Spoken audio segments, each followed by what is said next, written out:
Bismillahirrahmanirrahim. Assalamualaikum warahmatullahi wabarakatuh.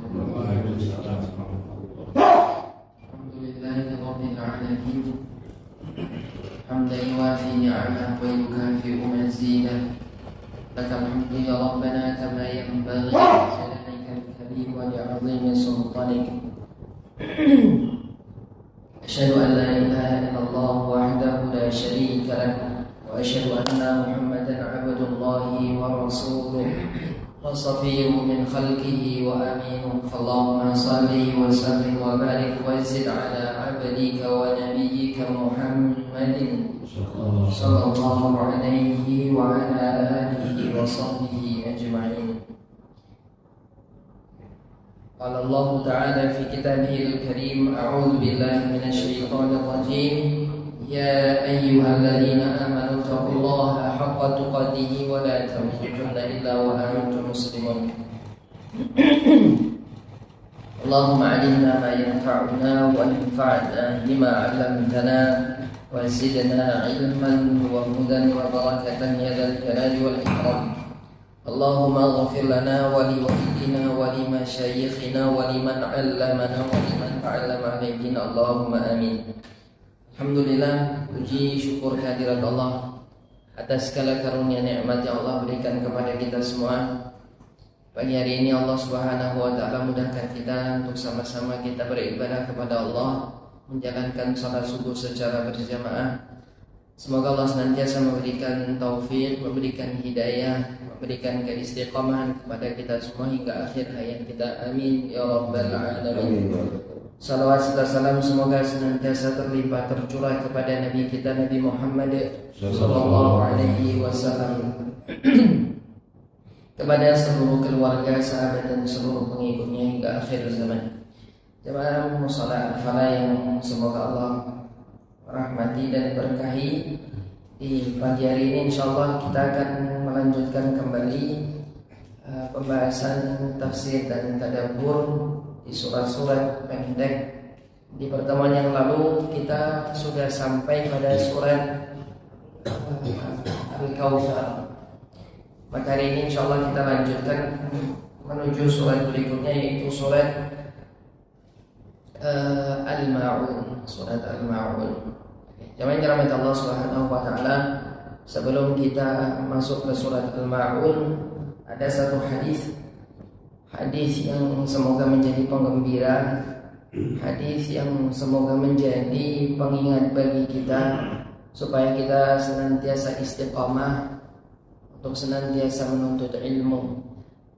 Hadis yang diriwayatkan Imam Muslim dalam kitab sahihnya, diriwayatkan oleh Uqbah bin Amir radhiyallahu taala anhu. Suatu kali kata Uqbah bin Amir radhiyallahu taala anhu, salah seorang sahabat, beliau mengatakan, suatu kali Nabi itu keluar bersama Ahlu Suffah. Nabi SAW keluar di pelataran Ahlu Suffah, yaitu pelataran Masjid Nabawi yang diisi oleh orang-orang fakir. Para sahabat yang fakir kemudian tinggal di Masjid Nabawi untuk bertalaqi, untuk belajar langsung kepada Nabi SAW. Maka Nabi SAW mengatakan, ayyukum yuhibbu ayyaghduwa kulla yawmin ila budhan au ila al-aqiq. Kemudian Nabi SAW bertanya kepada orang-orang fakir Ahlu Suffah tadi. Kata Nabi SAW kepada orang-orang fakir tadi, siapakah di antara kalian itu yang suka ayyaghduwa, pada pagi hari pergi, setiap hari pergi ke Budhan. Budhan itu satu tempat. Begitu juga ke Aqiq, satu tempat juga dekat dengan Madinah. Maka Budhan dan Aqiq ini disebutkan lokasi ini oleh Nabi SAW, yaitu yang dimaksud dengan Budhan di sini adalah pasar onta-onta mewah. Jadi ada pasar onta-onta mewah yang disebut namanya Budhan atau Aqiq. Siapa di antara kalian yang suka pergi setiap pagi, setiap hari ke Budhan atau Aqiq? Atau kalau kita nyebut sekarang showroomnya mobil-mobil mewah, showroomnya Ferrari contoh, atau showroomnya Lamborghini gitu ya, mobil-mobil mewah zaman ini, atau apalagi Bugatti dan seterusnya. Maka showroom-showroom itu disebutkan oleh Nabi Budhan dan Aqiq. Siapa di antara kalian yang suka pergi ke sana setiap pagi, setiap hari, fayati minhu binaqataini qaumawain, maka tidak sekedar datang saja kemudian Nabi mengatakan kepada ahlu sufa ini, tapi pulangnya itu bawa 2 unta mewah, gitu ya. Pulangnya itu bawa mobil mewah atau 2 unta mewah.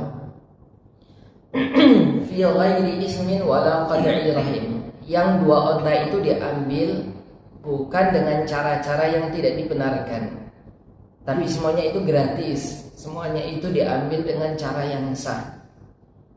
Maka para ahlu sufa ini mengatakan, faqulna ya Rasulullah nuhibbu dzalik. Ya Rasulullah, kami suka itu kalau gitu. Pagi hari kemudian kita bawa unta 2, pagi hari kita bawa lagi 2 unta, atau pagi hari kita kalau orang sekarang bawa mobil mewah tadi Tesla 2 gitu ya, besoknya lagi ambil 2 lagi gitu ya. Suka nggak Pak kira-kira? Kemudian kata Nabi SAW, kemudian Nabi SAW ingin memberikan pelajaran berharga. Kata Nabi, afala yaghdu ahadukum ilal masjid. Wahai para sahabat, sukakah kalian kalau kalian itu pergi ke masjid di pagi hari, fayata'allam aw yaqra, kemudian belajar atau membaca, ayataini min kitabillah, 2 ayat dari Al-Quran. Oke. Khairul lahu min naqatain. Ketahuilah 2 ayat yang dipelajari, 2 ayat yang dibaca itu lebih baik daripada tadi 2 unta mewah. Oke, Nabi menyebutkan sesuatu yang disukai dulu. Setelah itu Nabi ingin memberikan pelajaran bahwa kalau kalian pergi ke masjid, belajar 2 ayat, belajar 3 ayat, itu jauh lebih baik daripada onta-onta yang kalian suka itu. Oke. Wa salasun khairul lahu min salas. 3 onta itu lebih 3 ayat lebih baik daripada 3 onta. Wa arba'un khairul lahu min arba'. 4 lebih baik daripada 4 onta. Berarti semakin banyak ayatnya, semakin baik dan semakin banyak onta yang dikumpulkan. Oke. Wa min a'dadihinna minal ibil, dan seterusnya dari jumlah-jumlah onta. 100 ayat yang dibaca, 100 ayat yang dipelajari itu lebih baik daripada 100 onta. Maka Nabi di sini ingin mengajarkan kepada kita bahwa ketika kita belajar Al-Qur'an itu, maka itu semua lebih baik daripada dunia dan seisinya. Lebih baik daripada barang-barang mewah di zaman itu. Maka kita kalau yang di sini, duduk di sini Pak, ini merupakan nikmat besar. Kemudian di depan ada yang menawarkan siapa yang ikut ke depan kemudian dapat tadi 1 atau 2 Ferrari, atau milih belajar 2 ayat di sini. Kira-kira mana yang dipilih Pak? Kira-kira milih mobilnya atau milih di sini? Atau milih di sini dulu habis itu ke sana? Itu Nabi ingin mengajarkan seperti itu. Maka ini merupakan pengingat bagi kita bahwa nikmat kita duduk di sini itu bukan sekedar kita bertemu dengan teman, kemudian nanti bisa ngobrol, bisa makan dan seterusnya, tetapi lebih dari itu ternyata ada kebaikan yang besar yang Allah siapkan untuk kita. Maka ini merupakan nikmat besar bagi kita. Jemaah yang dirahmati Allah Subhanahu wa taala, pada hari ini insyaallah kita lanjutkan masuk kepada surat Ar-Ra'aita atau surat Al-Ma'un. Surat ini memiliki beberapa nama. Nama yang pertama disebut Al-Ma'un. Al-Ma'un itu artinya sesuatu yang remeh atau perkakas yang remeh. Oke. Kemudian disebut juga dengan surat Ad-Din dikarenakan disebut ara'aital ladzi yukadzibu biddin. Disebut juga surat Ad-Din. Disebut juga surat At-Takdzib, yaitu pendustaan. Maka disebutkan oleh para ulama ini diantara 3 nama dari surat Al-Ma'un. Al-Ma'un, Ad-Din dan At-Takdzib, yaitu pendustaan. Surat ini diperselisihkan apakah turun di Mekah sebelum Nabi berhijrah atau setelah Nabi berhijrah, atau sebagiannya Mekah, sebagiannya Madaniyah. Maka diperselisihkan. Tapi di antara yang dikuatkan oleh para ulama, sebagian ulama menguatkan bahwa surat ini merupakan Makkiyah, yaitu surat yang diturunkan sebelum Nabi berhijrah. Surat ini menempati urutan yang ke-107 dari mushaf, setelah surat Quraisy, sebelum surat tadi Al-Kautsar yang sudah kita pelajari. Kemudian surat ini secara turun urutan yang ke-16, urutan yang ke-16 dari sisi turunnya. Oke, jemaah yang dirahmati Allah Subhanahu wa taala, secara munasabah, secara kecocokan, kemarin kita bahas bahwa surat Al-Ma'un ini kebalikannya dari surat Al-Kautsar. Oke. Surat Al-Ma'un ini kebalikan dari surat Al-Kautsar. Kalau surat Al-Kautsar itu Allah sebutkan nikmat-nikmat kepada Rasulullah, kemudian disebutkan keikhlasan, disebutkan sifat sosial yang besar, disebutkan salat. Maka di surat Al-Ma'un itu kebalikannya, yaitu orang yang mendustakan agama, orang yang salatnya riya, kemudian disebutkan juga yang tidak memiliki sifat sosial dan seterusnya. Maka ini secara kecocokan dengan surat Al-Kautsar sudah kita sebutkan. Adapun kecocokan dari atau kepada surat sebelumnya, yaitu surat Quraisy. Surat Quraisy itu berbicara terkait dengan kenikmatan Allah Subhanahu wa taala berupa 2 hal. Satu keamanan, yang kedua makanan. Oke, satu keamanan, yang kedua apa? Makanan. Maka 2 nikmat tersebut kata para ulama itu nanti jangan sampai dijadikan sebagai sarana untuk mendustakan agama. Kemudian rincian-rinciannya yaitu berupa seseorang itu tidak taat kepada Allah Subhanahu wa taala. Maka itu merupakan kecocokan yang disebutkan oleh para ulama. Begitu juga surat Al-Kautsar itu definisi seseorang itu hablum minallah dan hablum minan nas, yaitu ikatan dengan Allah dan ikatan dengan manusia. Nanti karena disebutkan itu sebagiannya itu bersifat sosial, sifat keduanya bersifat hubungan dengan Allah Subhanahu wa taala. Begitu juga surat Al-Ma'un ini berbicara 3 hal. Islam secara sempurna, yaitu 1 berbicara terkait akidah, yaitu percaya terhadap hari kiamat.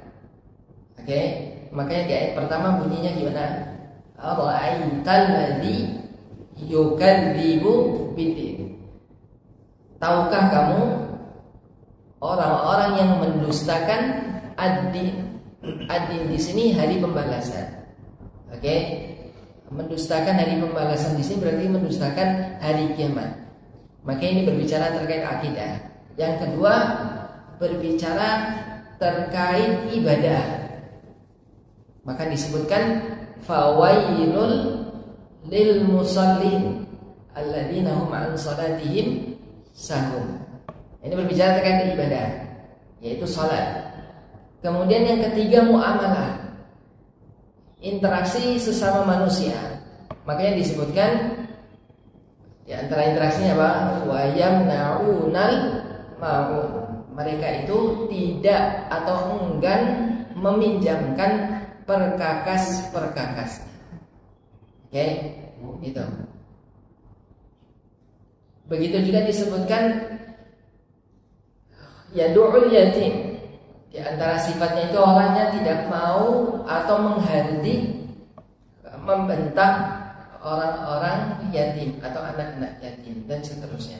Maka itu berhubungan dengan sosial. Maka di sini mencakup ketiganya, yaitu akidah, ibadah dan juga sosial atau moral. Oke, jangan dirahmati Allah Subhanahu wa taala. Kita masuk pada ayat yang pertama dari surat Al-Ma'un.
Sambil nunggu kita lanjutkan. Ara'aital ladzi yukadzibu biddin. Ayat yang pertama berbicara terkait Allah mulai dengan kata ara'aita. Ara'aita itu kalau kita artikan itu sebagai kata tanya. Sebagai apa? Kata tanya, yaitu ara'aita. Tidakkah engkau memperhatikan? Kata tanya di sini, kalau kita baca Al-Quran, kemudian kita ketemu kata tanya atau istifham, maka harus kita perhatikan bahwa Allah Subhanahu wa taala itu memiliki maksud. Karena kita semua tahu bahwa Allah itu Maha mengetahui. Maka kata tanya di situ, maka ada maksud tersembunyi. Maka kata para ulama, maksud dari kata ara'aita itu lit-ta'jib, yaitu sesuatu yang mengherankan, pertanyaan yang mengherankan, atau kita bisa artikan kok bisa begitu, gitu ya. Maka artinya bisa kok bisa begitu, ada orang yang mendustakan hari pembalasan, seperti itu. Maka pertanyaan di sini, pertanyaan apa tadi? Lit ta'jib, sebagai bentuk takjub, heran. Gitu ya, ada orang yang mendustakan hari pembalasan. Padahal hari pembalasan itu sudah jelas-jelas kebenarannya. Hari pembalasan itu sudah jelas-jelas namanya Pak, kebenarannya. Di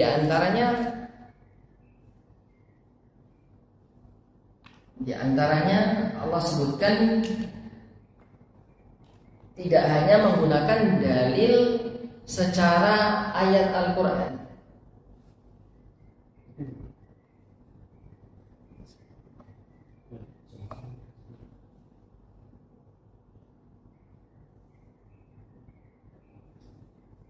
Oke. Saya tampilkan di sini supaya tergambar ayatnya, gitu ya.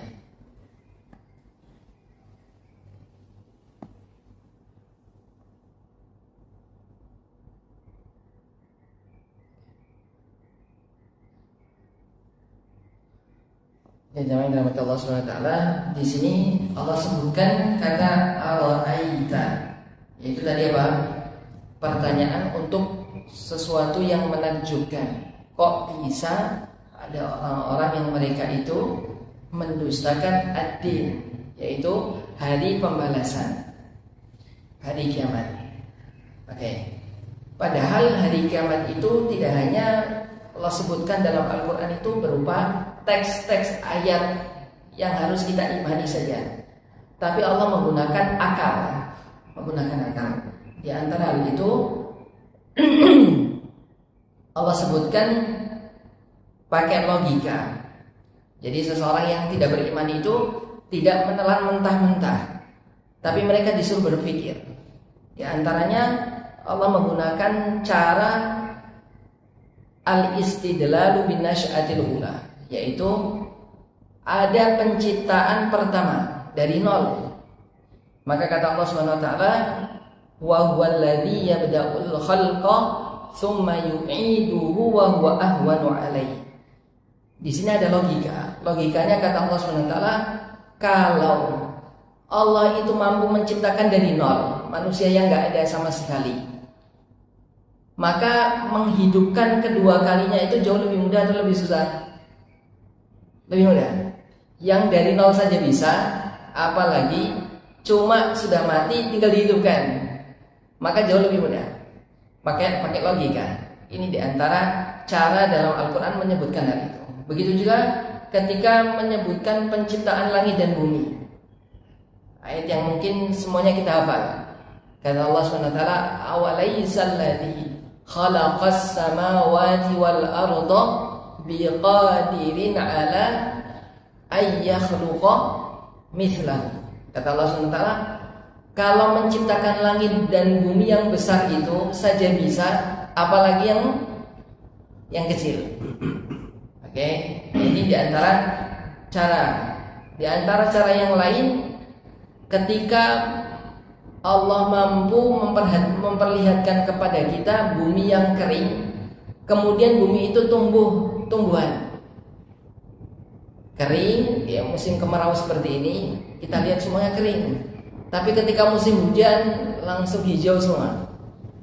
Maka yang seperti itu aja saja bisa, maka manusia yang tadinya mati kering kemudian hidup lagi maka lebih mudah. Allah sebutkan wa taral arda hamidatan fa idza anzalna 'alaiha al-ma'a ihtazzat wa rabat wa ambatat. Kata Allah, bumi yang tadinya kering saja kemudian setelah itu diguyur air, maka kamu akan melihat dia itu akan tumbuh. Maka semua itu pakai logika. Maka orang yang tidak beriman itu tidak hanya disuruh menelan dalil mentah-mentah bahwa nanti ada hari akhir, hari akhir enggak, tapi disuruh berpikir. Yang tadinya enggak ada saja mudah, maka menciptakan yang kedua kalinya jauh lebih mudah, dan seterusnya. Maka heran di sini, kenapa kok bisa ada orang yang enggak percaya hari pembalasan, tidak percaya hari nanti akan dibangkitkan. Maka kata din itu masih satu akar kata dengan kata dain, hutang, dain. Karena manusia itu ketika di dunia itu mungkin punya hutang, baik hutang itu secara fisik, hutang uang dan seterusnya, atau hutang secara kezoliman, atau hutang secara kebaikan. Maka semuanya itu akan dibalas di hari pembalasan. Makanya disebut hari pembalasan, akan dibalas. Semua hutang yang ada di dunia itu akan dibalas di hari kiamat. Maka di sini Allah sebutkan, kok bisa ada orang-orang yang mereka itu mendustakan hari pembalasan. Maka ayat ini sama seperti kalau kita baca surat Al-Fatihah ayat yang keempat, yaitu Maliki Yaumiddin, yaitu rajanya atau pemilik hari pembalasan, yaitu Allah SWT. Oke, maka di sini diartikan sebagai hari pembalasan. Itu yang pertama. Kita masuk ayat yang kedua, fadzalikal ladzi yad'ul yatim. Maka di sini ada kata fa. Fa di sini kata para ulama disebut dengan fa sababiyah. Fa sababiyah, yaitu sebab. yaitu ketika seseorang itu tidak percaya hari akhir, maka akan menimbulkan sifat-sifat yang akan disebutkan. Fadzalika alladzi yad'ul yatim. Apa itu sifatnya? Sifatnya ada dua. Sifat yang pertama, dampak yang pertama, mereka itu kalau tidak percaya hari akhir, maka dia akan yad'ul, akan mudah membentak, menghardik siapa? Anak yatim. Maka akan mudah membentak anak yatim. Itu yang pertama. Yang kedua, wala yahuddu ala ta'amil miskin. Yang kedua, maka orang itu tidak akan yahuddu, tidak akan memotivasi orang lain supaya memberikan makanan kepada orang miskin. Tidak akan memberikan makanan kepada orang miskin. Maka itu dua sifat. Oke, dua sifat. Maka tidak memotivasi saja tidak, apalagi ngasih. Motivasi ngajak itu lebih mudah daripada lebih mudah kita ngasih, Pak. Ngajak supaya ngasih atau kita ngasih sendiri? Lebih berat mana? Lebih berat ngasih. Ngajak itu kan modalnya gratis. Tapi kalau kita ngasih, kita harus modal uang, modal harta. Maka ngajak saja tidak, apalagi memberikan. Maka dua sifat itu merupakan dampak dari mendustakan hari pembalasan atau hari kiamat. Kemudian pertanyaannya, kata para ulama, apakah hanya dua sifat itu saja? Atau dua sifat itu mewakili? Maka kata para ulama, dua sifat itu bukan dua sifat secara spesifik, hanya itu saja, enggak. Tapi banyak itu diwakili dua hal itu. Satu, yaitu yad'ul itu menunjukkan perbuatan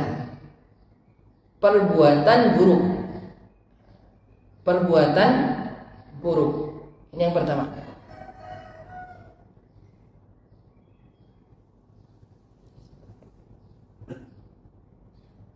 Yang pertama menunjukkan perbuatan buruk.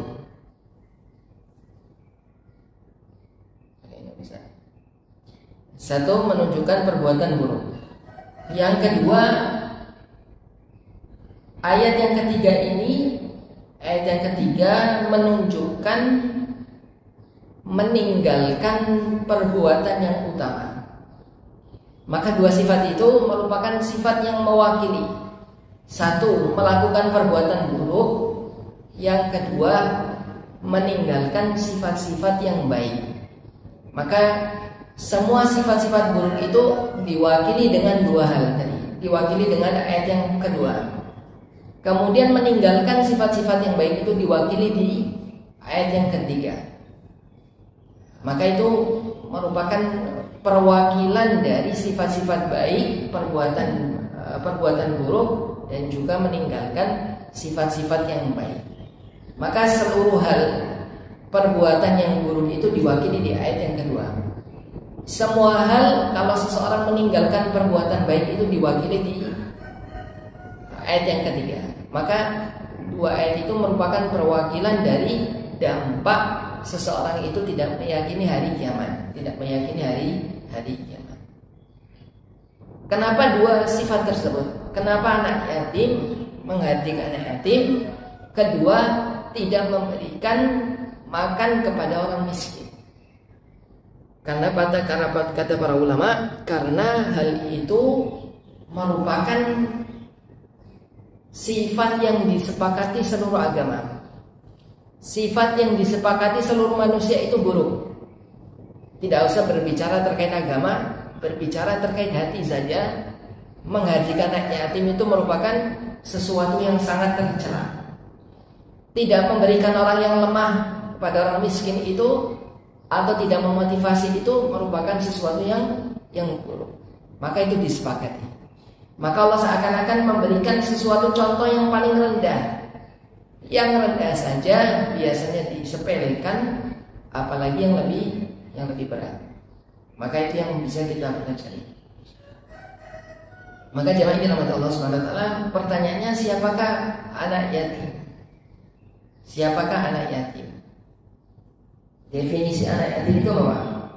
Anak yatim. Apa definisi anak yatim?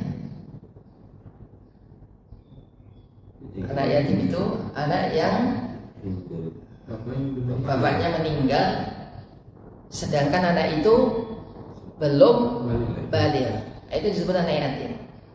Oke, kata Nabi SAW, la yutma ba'dal ihtilam. Tidak ada kata yatim setelah anak itu sudah baligh.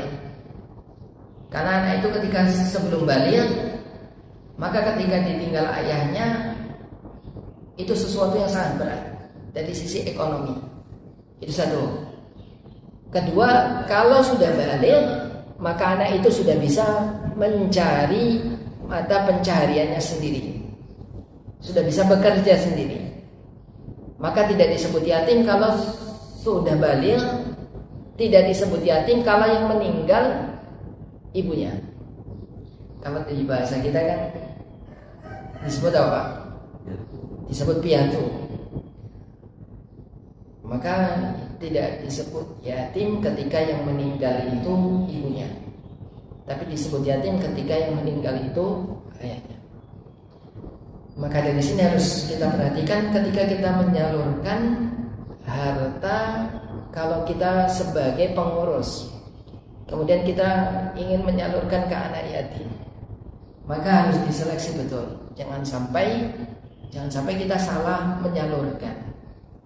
Jangan sampai salah menyalurkan.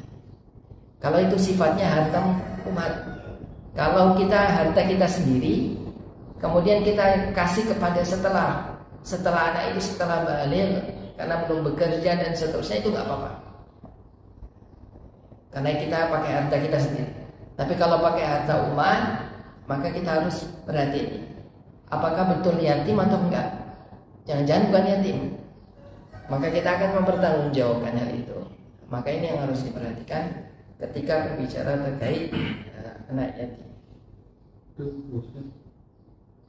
Ya, silakan. Kalau sekarang kan karena faktor makanan ya, itu kadang ada yang perempuan tuh 9 tahun aja udah mens, itu masuk kategori udah balik kan?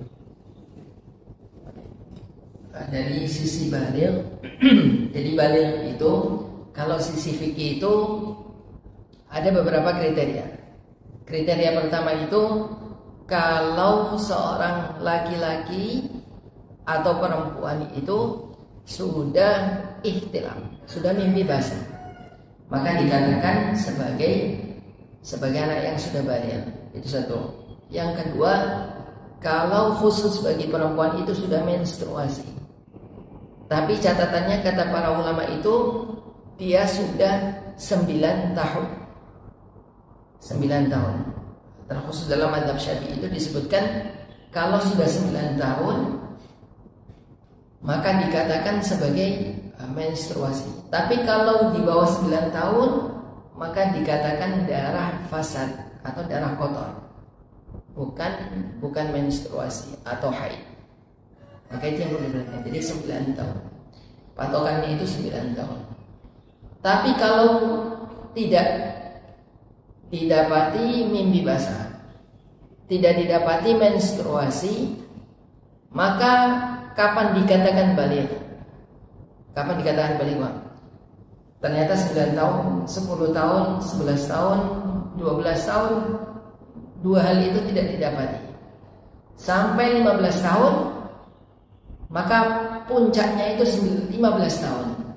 Kalau sudah 15 tahun, maka kata para ulama otomatis 15 tahun itu dihitung sebagai baligh. Dihitung sebagai baligh. Dan hitungan itu bukan hitungan kalender Masehi, tapi pakainya kalender Hijriyah. Maka kata para ulama itu pentingnya seseorang itu mencatat kelahiran secara Hijriyah. Anak saya lahir berapa Ramadan? Anak saya lahir berapa Muharram? Itu jihad. Kenapa? Salah satunya itu. Salah satunya kalau sudah 15 tahun belum mendapati dua hal tadi, maka 15 tahun itu dianggap sebagai baligh. Begitu juga ketika anak itu sudah 7 tahun, maka kewajiban orang tua itu suruh apa, Pak? Kalau sudah 7 tahun, kita disuruh ngapain kalau sudah 7 tahun anak kita? Menyuruh anak kita supaya sholat. Maka 7 tahun itu dihitung secara hijriyah. Dihitung secara apa? Hijriyah. Maka semua perkara agama itu kalau dilihat secara, kalau ada perintah secara hitungan bulan atau tahun, maka semuanya kata para ulama dikembalikan kepada hijriyah, kecuali satu apa, Pak? Semuanya bergantung pada bulan qamariyah, bukan pada matahari, kecuali satu ibadah yang dilihatnya itu bukan bulan tapi matahari. Apa itu, Pak? Kira-kira Pak, kita ibadah lihatnya matahari. Ibadah apa itu? Salat itu pakainya matahari. Oke. Muncul fajar itu kan karena pantulan cahaya-cahaya yang muncul akan munculnya matahari. Kemudian ketika zuhur itu ketika istiwa, ketika matahari betul-betul di atas. Kemudian asar itu ketika bayangan kita itu atau bayangan satu benda itu sama ukurannya. Maghrib itu ketika matahari itu tenggelam. Isya itu ketika apa? Isya ketika apa? Ketika mega merah itu hilang. Artinya matahari itu sudah tenggelam, masih ada sisanya. Sisa mega-mega itu kalau sudah hilang secara sempurna masuk waktu Isya. Itu berdasarkan matahari. Oke. Yang dari Allah SWT, kita lanjut sampai sini. Kemudian wala yahuddu ala ta'amil miskin. Sifat kedua, dampak kedua itu seseorang tidak percaya hari pembalasan, maka dia tidak akan memotivasi untuk memberikan makan kepada orang miskin. Sekarang pertanyaannya, siapa orang miskin? Siapa yang dikatakan sebagai orang miskin? Apa itu miskin? Apakah miskin itu di atasnya fakir, atau fakir itu di bawahnya miskin, atau fakir itu di atasnya miskin? Kalau kita bahas bab zakat, maka kata para ulama fakir itu di bawahnya miskin. Fakir itu di antara pendapat ulama itu fakir itu di bawahnya miskin. Fakir itu di bawahnya miskin. Makanya Nabi SAW itu berlindung dari kefakiran. Allahumma inni a'udzubika minal faqri. Tapi tidak didapati Nabi itu berlindung dari miskin. Begitu juga ketika pada surat Al-Kahfi itu disebutkan amma safinatu fakanat limasakina ya'maluna fil bahr. Adapun perahu di depan itu merupakan perahu miliknya orang miskin yang pekerjaannya itu di laut. Pekerjaannya di laut. Artinya miskin itu masih punya mata pencaharian, berbeda dengan fakir. Maka sebagian ulama itu memberikan kemudahan supaya kita bisa memahami mana fakir, mana miskin. Di antara ulama mengatakan fakir itu kalau punya penghasilannya itu kurang dari setengah kebutuhan pokok, yaitu kebutuhan makan atau sandang, papan, dan juga apa maksudnya? Sandang, papan, pangan. Sandang, papan, dan pangan. Nah, pokok itu. Maka kalau tidak ada setengahnya dari kebutuhan pokok disebut fakir. Sedangkan miskin itu kalau lebih dari setengah tetapi tidak sampai mencukupi kebutuhan pokok, maka disebut miskin. Itu gambaran mudah kata para ulama. Sebagaimana nanti disebutkan dalam kitab Fathul Qarib. Disebutkan seperti itu. Jadi kalau contoh kebutuhan sehari itu berapa kira-kira Pak? Setiap orang beda. Mungkin ada yang kebutuhannya itu 100.000 untuk 3 hal itu. Ternyata dia hanya bisa dapat 40.000. Berarti fakir atau miskin? Fakir atau miskin? Fakir. Kalau dia dapat 51.000 sampai 99.000, itu disebutkan miskin. Tapi kalau sudah dapat 100.000 ke atas, berarti bukan fakir, bukan miskin. Oke, itu yang bisa dipelajari. Oke, ini agak dingin ya Pak ya. Agak menggigil saya. Oke, itu yang bisa dipelajari dari ayat yang ke-3 surat Al-Ma'un. Kemudian jemaah yang dirahmati Allah Subhanahu wa taala, berikutnya wala yahuddu ala ta'amil miskin. Maka tidak memotivasi itu dicela, apalagi tidak memberi. Begitu juga yang sekarang terjadi itu, ketika seseorang itu tidak memotivasi untuk memberi, tidak juga memberi, tapi mengambil jatahnya orang miskin. Mengambil jatahnya orang miskin. Bukan orang miskin tapi ngantri untuk kebutuhan orang miskin. Maka itu jelas-jelas sesuatu yang lebih dicela lagi. Memberi saja tidak, memotivasi saja tidak, tapi justru mengambil jatahnya orang miskin. Maka itu merupakan kezaliman, dan kezaliman itu merupakan sesuatu yang akan dipertanggungjawabkan di hari kiamat. Maka itu yang harus diperhatikan. Oke. Jemaah dirahmati Allah SWT. Kemudian setelah itu Allah sebutkan ancaman. Ancaman pada ayat yang keempat. Fawailul lil musallin. Maka di sini di ayat yang keempat ini, kalau kita baca Al-Quran secara tajwid, maka ada tiga pendapat di kalangan para ulama. Disebutkan pendapat pertama itu boleh waqaf secara mutlak. Fawailul lil musallin itu kan artinya bahwa celaka orang yang salat, celaka orang-orang yang salat.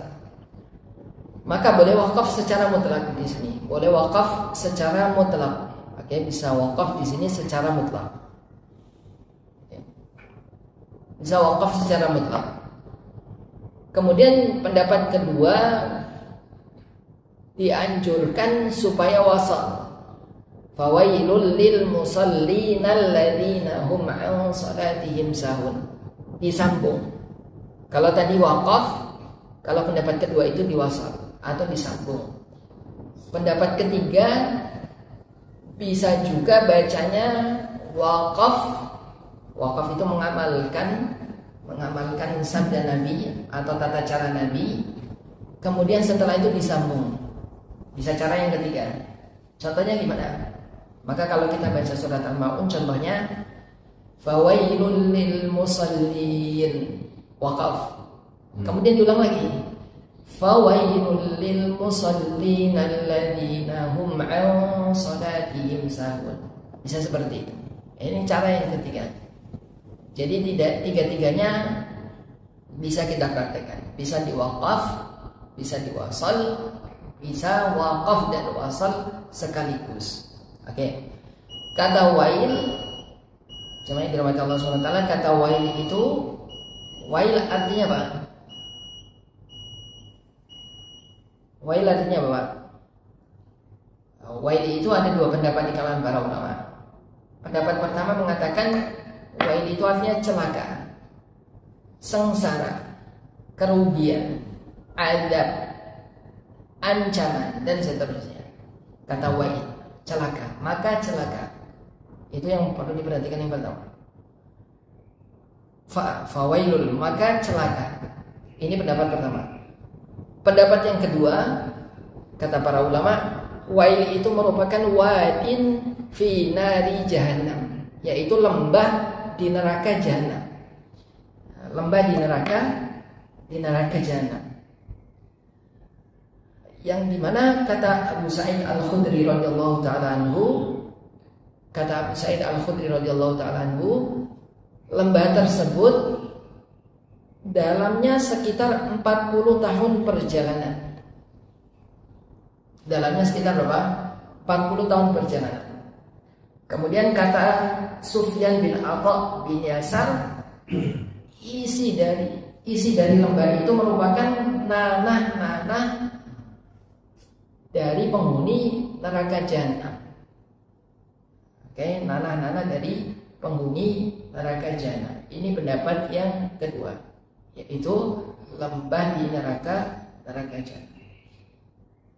Pendapat pertama artinya celaka. Pendapat kedua yaitu lembah di neraka jahanam. Oke. Kemudian fawailul lil musallin, celaka bagi orang yang salat. Yaitu siapa orang yang salat? Disebutkan di ayat yang kelima, yaitu mereka di sini diperhatikan kata apa ini, Pak? Disebutkan kata, bukan kata fi, tapi kata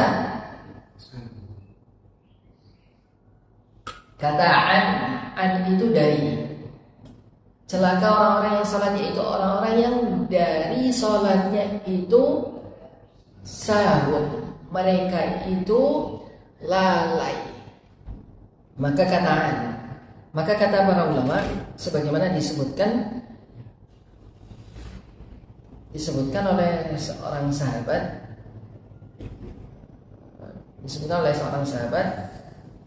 diriwayatkan dari Anas bin Malik radhiyallahu ta'ala anhu, kata Anas bin Malik, alhamdulillah, segala puji bagi Allah yang berkata bukan fi, tapi berkatanya pakai an, dari. Kenapa? Fi itu artinya apa? Fi itu artinya di dalam. Maka celaka orang-orang yang di dalam sholatnya itu lalai. Maka setiap kita akan celaka semua. Karena tidak ada yang sholatnya itu di dalamnya itu sempurna 100%. Nabi saja pernah suatu kali sholatnya lupa. Salat zuhur, dalam satu riwayat disebutkan Nabi sholat zuhur itu lupa. Saya lupa rakaat atau apa, gitu ya. Setelah itu Nabi nanti melakukan sujud sahwi. Nah, maka Nabi saja lupa di dalam salatnya. Maka bagaimana dengan kita? Nah, maka di sini pakai apa? Maka di sini ada beberapa hal yang diperhatikan. Kata para ulama, orang yang lalai dari sholatnya itu bisa terbagi menjadi beberapa bagian. Satu, lalai karena tidak dikerjakan, nggak kerjakan sama sekali, atau bolong-bolong, sama. Itu disebut dengan lalai, celaka.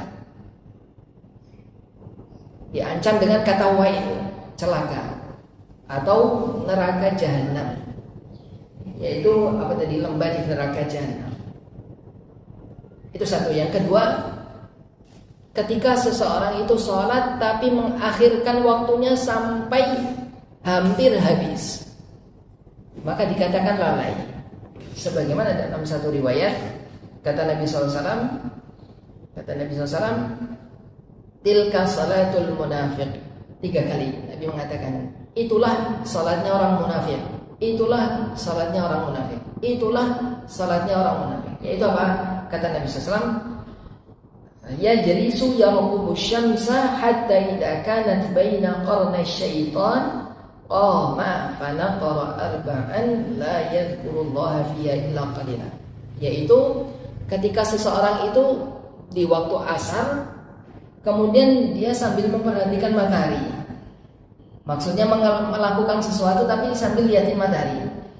Kalau matahari itu sudah mau tenggelam, baru dia cepat-cepat wudu. Setelah itu seperti ayam yang mematuk, gitu ya. Kata Nabi, seperti ayam yang mematuk. La yadhkurullaha fiha illa qalila. tidaklah mengingat kecuali sedikit. Maka kata para ulama itu definisi yang kedua, lalai.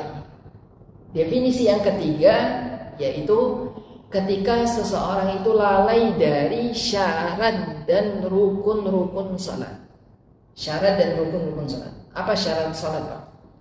Syarat kita mengerjakan salat itu apa saja, Pak? Syarat itu sesuatu yang di luar salat.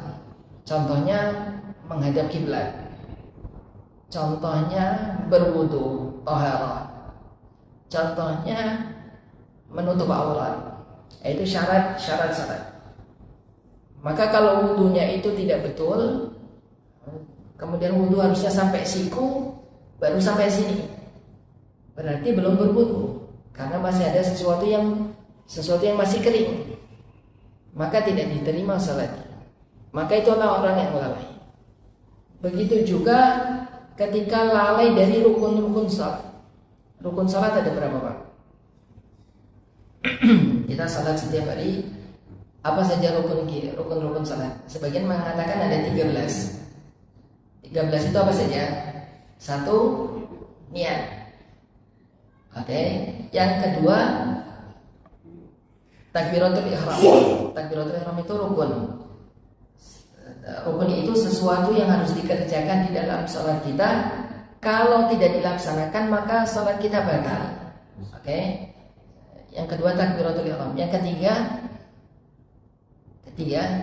berdiri jika mampu. Yang keempat, rukun secara perbuatan dulu, nanti ucapan, ada ucapan. Tadi takbiratul ihram harusnya ucapan. Oke, ucapan dulu, takbiratul ihram, ucapan. Terus setelah itu yang ucapan rukun ucapan, apa lagi? Fatihah. Yang keempat, apa lagi, Pak? Yang harus dikerjakan secara ucapan, yaitu tasyahud akhir, bacaan pada tasyahud akhir.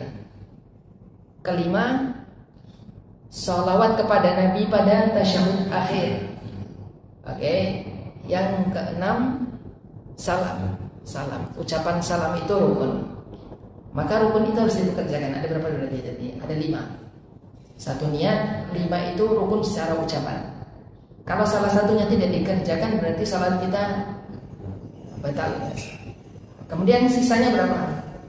Masih sisa 7 secara perbuatan.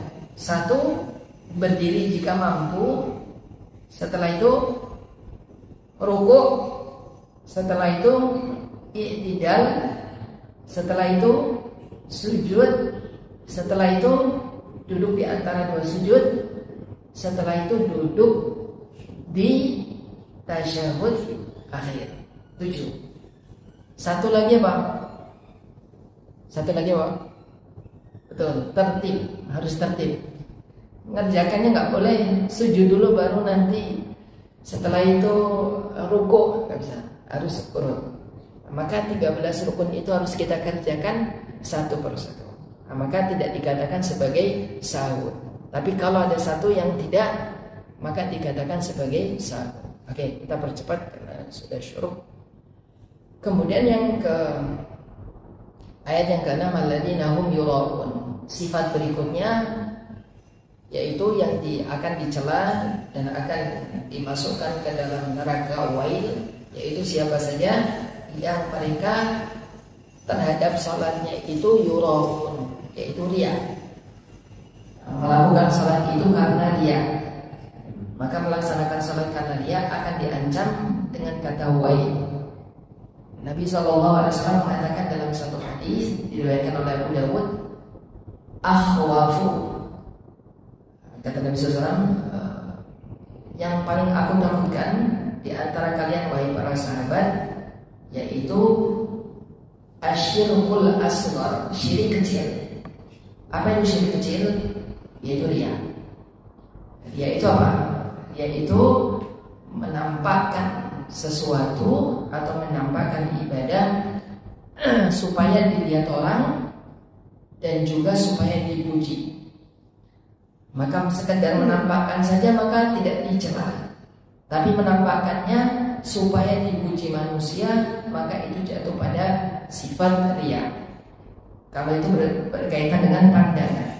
Kalau itu berkaitan dengan kuping atau telinga, maka disebut sum'ah. Disebut dengan kata sum'ah. Maka seseorang bersedekah menampakkannya, maka tidak mengapa.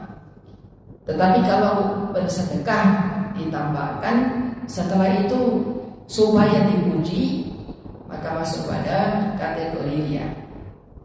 Maka itu ayat yang ke-6 dari surat Al-Ma'un. Oke. Ini merupakan ciri orang yang tidak percaya terhadap hari kiamat. Kemudian ciri yang terakhir, wa yamna'unal ma'un, dan mereka itu tidak mau memberikan al-ma'un, yaitu apa itu al-ma'un? Maka Imam Al-Qurtubi itu menjelaskan sampai ada 12 pendapat. Kata para ulama, paling tinggi itu zakat. Itu dikatakan al-ma'un, itu zakat. Paling rendah itu perkakas rumah. Kata Ibnu Mas'ud radhiyallahu ta'ala anhu, kunna na'uddu al-ma'un fi zaman Rasulullah. Kami itu mengenal kata ma'un pada zaman kami, yaitu zaman sahabat. Kata Ibnu Mas'ud, yaitu adalu, ember, al-faksu, kapak, kemudian al-qidru, wajan. Kata Ibnu Mas'ud, kami itu mengenal kata ma'un itu yaitu perkakas rumah. Artinya di antara sifat yang dicela, sifat orang-orang yang tidak percaya di kiamat itu, mereka itu kalau tetangganya pinjam sesuatu maka tidak dikasih. Tetangganya minta air, nggak dikasih. Tetangganya pinjam ember, kemudian dicela. Kemudian ucapannya lebih tajam. Maka sesuatu yang remeh tadi dicela oleh Allah SWT supaya kita itu tidak termasuk sebagai golongan mereka. Maka itu merupakan wa yamna'unal ma'un, sifat orang-orang yang tercela, sifat orang-orang yang tidak percaya akan hari kiamat. Oke, dengan demikian selesai surat Al-Ma'un dari ayat pertama sampai ayat yang ke-7 secara ringkas. Sebelum kita tutup, kalau ada yang ditanyakan silakan, kalau tidak ada kita cukupkan. Ustaz, menghardik anak yatim itu sampai seapa kalau di Quran? Menghardik anak yatim itu berarti ketika seseorang itu betul-betul menyakitinya. Dikatakan seseorang itu menyakiti anak yatim baik secara ucapan ataupun perbuatan. Oke? Maka itu dikembalikan kepada urf. Urf itu kebiasaan. Kalau kita menganggap, kita semua itu menganggap ucapan seperti itu menyakiti atau enggak? Kadang kan suara keras saja, suara keras itu kadang bukan sesuatu yang menyakiti, karena itu merupakan kebiasaan kita ya. Contoh, sebagian orang itu kalau ngomong ya kencang, gitu ya, maka tidak dikatakan membentak. Tapi dikatakan membentak itu kalau itu sampai menyakiti dan itu merupakan sesuatu yang dianggap sebagai kebiasaan kita. Kalau orang mendapat contohnya kalau ngomong kencang, ada kan orang yang kalau ngomong harus kencang, gitu ya. Memang kebiasaannya seperti itu, maka tidak dikatakan membentak. Allah, ada lagi mas? Terkait batasan akhir balik mendekati di umur 12 ya. Nah itu kita kan setiap tahun kan mengadakan santunan anak yatim. Artinya di mana batasan terakhirnya itu di umur 12. Gak apa-apa Pak. Kita kan 12 ya. Begitu lewat 12 kita tidak ampuni. Padahal kalau normalnya sekarang itu di 13 itu kan butuh-butuhnya dulu Ustaz ya. Artinya normalnya itu satu lagi data yang terkumpul itu, satu sisi yang kecil-kecil yang belum ada kebutuhan yang banyak, ya misalkan cuma susu atau apa, sementara kebutuhan banyak di sekolah biasanya kalau sekarang Ustaz. Bagaimana menyikapi itu Ustaz? Oke. Kalau kita sebagai pengurus kemudian kita ingin menyalurkan ke sasarannya yatim, Iya. maka yang harus diperhatikan tadi, yatim itu secara istilah itu apa? Oke. Maka kalau itu sudah masuk, maka hal-hal itu bisa dipertimbangkan, Pak. Hal-hal itu bisa dipertimbangkan. Kalau ternyata 12 tahun itu anak belum balik, maka bisa masuk. Ataupun 14 atau 14 lah masuk. Maka bisa kita pertimbangkan dari sekian anak, contoh 100. Kira-kira kebutuhan paling besar itu anak usia berapa? Oke, contoh kebutuhan usia 10 sampai 13. Maka mungkin bisa kita perbanyak anak-anak tersebut. Intinya harus masuk dulu. Siapa yang harus masuk dulu? Kriteria yatimnya harus masuk dulu. Seperti itu. Karena kalau kita menjalankan harga umat, maka harus diperhatikan dalam itu batasan-batasan itu. Dan harus kita pastikan apakah sudah balik atau belum. Walaupun kalau di kita itu sebenarnya kalau sudah balik itu ya belum bekerja. Jadi walaupun belum bekerja, tapi karena kita berhati-hati, supaya kita amanah, maka kita harus diperhatikan. Kalau belum balik atau kalau sudah balik maka jangan. Walaupun kita belum bekerja, tapi karena kita membawa amanah, maka sebisa mungkin kita tunaikan sesuai kaidah-kaidah syar'i, kaidah kehati-hatian. Kecuali kalau kita pakai uang kita mau ngasih pakai uang kita. Kalau sudah pun balik pun ya nggak masalah. Seperti itu. Tapi kalau kita pakai uang umat, maka kita harus hati-hati karena kita akan dipertanggungjawabkan. Seperti itu Allah. Intinya masuk dulu kriterianya. Oke. Kategori lalai dalam sholat. Tadi ada yang melahirkan, tidak sholat dan sebagainya itu lalai dalam sholat. Jadi kalau misalnya sholat tapi pikirannya kemana-mana, ya ada bilang fungsi apa terus niat-niat yang baru muncul di dalam sholat itu apakah betul? Ketika lalai, kemudian di waktu sholat kemudian kita lalai 1, 2 dan seterusnya karena mengingat sesuatu. Wallahu a'lam bishawab ya. Jadi ketika di dalam sholat seperti itu, setiap manusia itu kan punya kadar masing-masing kekhusyukan. Makanya Nabi mengatakan ada orang yang sholat tapi dia dapat 1/10 pahala. Kemudian Nabi mengatakan 1/9, 1/8, 1/7, 1/6 terus. Nabi menyebutkan satu persatu. Maka dari situ itu ditentukan dari kekhusyukan. Kalau seseorang itu sudah menjalankan rukun, menjalankan syarat-syarat sholatnya dengan baik. Kemudian ketika sholat itu tadi ada sesuatu yang terpikir dan seterusnya, maka wallahu a'lam bishawab, insyaallah itu sebagai uzur. Insyaallah itu sebagai uzur karena hal itu susah sekali. Kekhusyukan itu sesuatu yang berat. Tetapi harus kita usahakan supaya kita khusyuk, supaya tidak lalai. Karena lalai di sini itu berat sekali. Berat sekali. Makanya disebutkan ciri-ciri orang munafik itu ketika sholat itu kusala. Mereka itu malas sekali. Maka kalau itu bukan karena kesengajaan,